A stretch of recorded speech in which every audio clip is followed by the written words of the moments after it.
My name is Haley Anderson, and I'm going to be analyzing the swing. The swing was created in 1767, and the medium is oil on canvas, which means the artist used oil paintings to create the work. The artist used techniques such as complementary colors, light and shadows, and implied movement to bring this painting to life. The complementary colors that the artist used were orange and peach, and blue and green. The orange and peaches were used in the woman's skin tone in her dress, which provide a pop of color, which allow our eyes to be drawn straight to her. The artist used the blues and the greens, which help to dull out the background, which allow her to be the pop of color, but the blues and greens also provide enough detail to allow us to see the surrounding scenes. The artist used some of the peaches and oranges and the flowers in the bottom of the painting as well. The light and shadows that the artist used came straight from the sky and shined straight down on the woman. She is surrounded in light, as well as the light leads to the man on the ground in front of her. Shadows are covering the man in the back.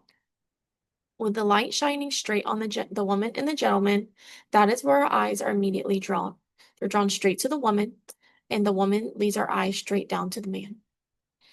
The artist also implied movement in this painting, which means there's not actual movement to the painting, but he used several details that makes the viewer believe that there would be movement in the painting. The first thing we see is the woman on the swing. She's leaning backwards with her leg kicked out in front of her. This helps to give the viewer the thought that she is swinging forward. As she kicks her leg out, her shoe flies off her foot.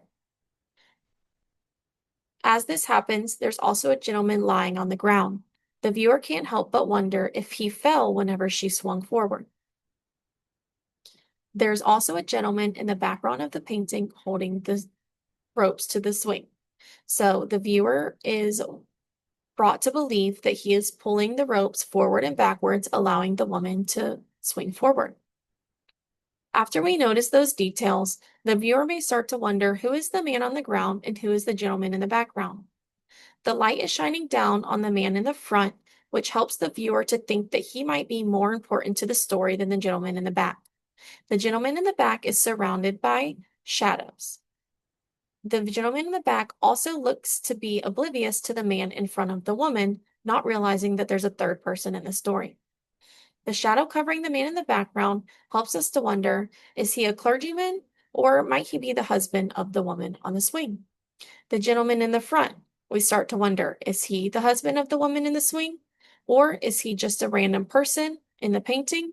Or do they have a more intimate relationship that should be kept a secret? The reason why we think that should be kept a secret is because of the Cupid statue in front of them. He has his fingers brought to his lips as if he's going shh and telling them to keep it a secret. Without the full story, the viewer is able to depict their own story for the painting.